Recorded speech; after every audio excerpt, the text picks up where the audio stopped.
بسم اللہ الرحمن الرحیم، السلام علیکم۔ آپ دیکھ رہے ہیں الف نیوز اور میں ہوں آپ کے ساتھ ماجد علی۔ شامل کرتے ہیں آج کی ہیڈ لائن۔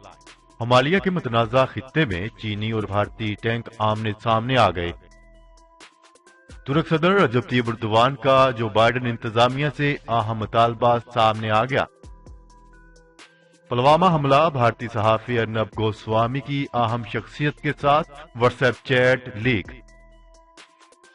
شمالی کوریا میں دنیا کے سب سے طاقتور ابدوز بیلسٹک میزائلوں کی رونمائی، دنیا کی سب سے طاقتور ٹیکنالوجی قرار۔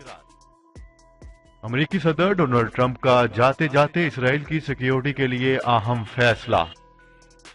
45 دن کا سفر صرف 13 دن میں طے ہوگا۔ پاکستان سمیت 4 ممالک کو بذریعہ ٹرین جوڑنے کے منصوبے میں بڑی پیش رفت۔ ایران نے بحیرہ ہند میں بیلسٹک میزائل داغ دیا، امریکہ پر خوف طاری۔ پاکستان اور دنیا بھر کی خبروں سے باخبر رہنے کے لیے الف نیوز کو سبسکرائب کر لیں اور بیل آئیکن کو کلک کرنا نہ بھولیے گا۔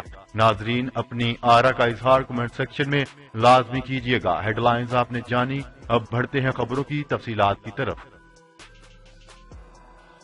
ہمالیہ کے متنازع خطے میں چینی اور بھارتی ٹینک آمنے سامنے۔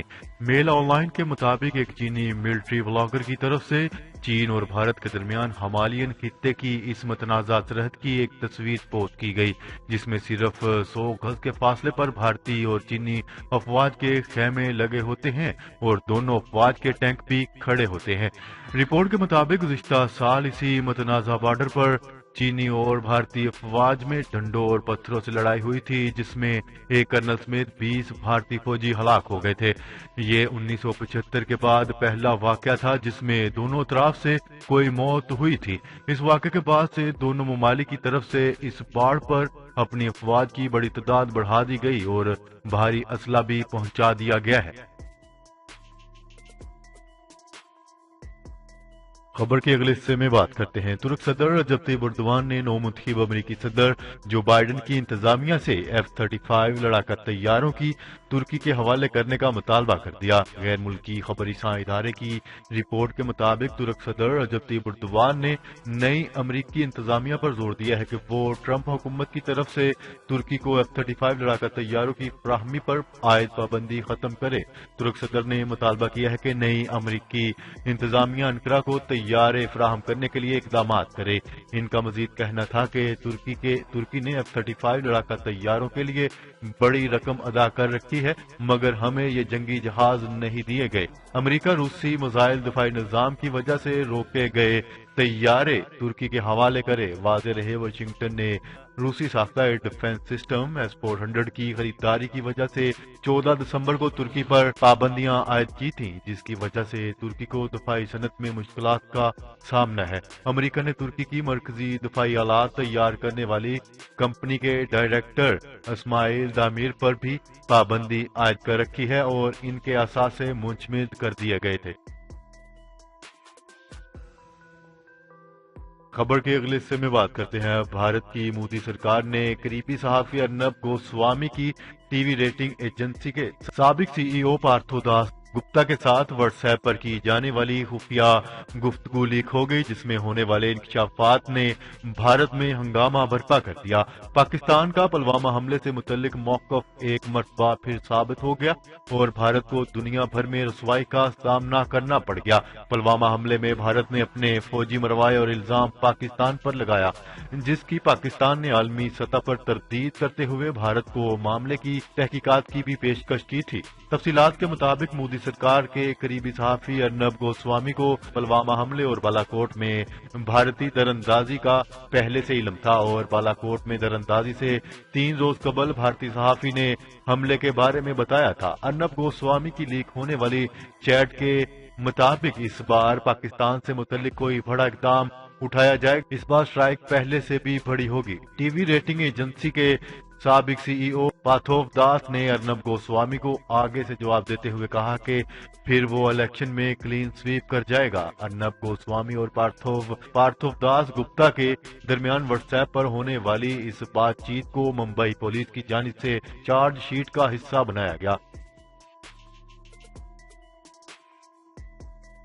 خبر کے اگلے حصے میں بات کرتے ہیں شمالی کوریا میں حکمران جماعت کی ایک تقریب میں فوجی پریڈ کے دوران دنیا کے سب سے طاقتور اور بڑے سب میرین لانچنگ بیلسٹک میزائل کی رونمائی کی گئی۔ عالمی خبری سائنس ادارے کے مطابق شمالی کوریا میں ایک فوجی پریڈ کے دوران بیلسٹک میزائل لانچنگ آبدوز کی رونمائی ہوئی۔ اسے سب میرینز میں دنیا کی سب سے طاقتور ٹیکنالوجی قرار دیا جا رہا ہے۔ اس موقع پر شمالی کوریا کے حکمران کم جونگ ان بھی موجود تھے اور جیسے ہی پریڈ میں سب میرین لانچنگ بیلسٹک میزائل داخل ہوئے انہوں نے مسکرایا اور ہاتھ ہلا کر خوشی کا اظہار کیا۔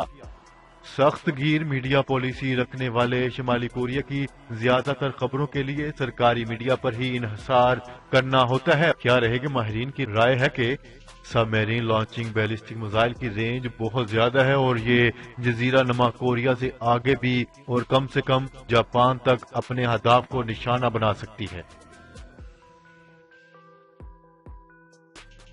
خبر کے اگلے حصے میں بات کرتے ہیں اپنے اقتدار کے آخری چند ایام میں امریکی صدر ڈونلڈ ٹرمپ نے اسرائیل کے تحفظ اور ایران کے خلاف اپنی کوششوں کو بڑھاتے ہوئے مزید ایک اہم فیصلہ کیا ہے۔ میڈیا کی رپورٹ کے مطابق ڈونلڈ ٹرمپ نے ایک ایسا فیصلہ جاری کیا جس نے مشرق وسطیٰ اور جنوب مغربی ایشیا میں امریکی فوجی کارروائیوں کی نگرانی کرنے والے صدر دفتر کو حیران کر دیا۔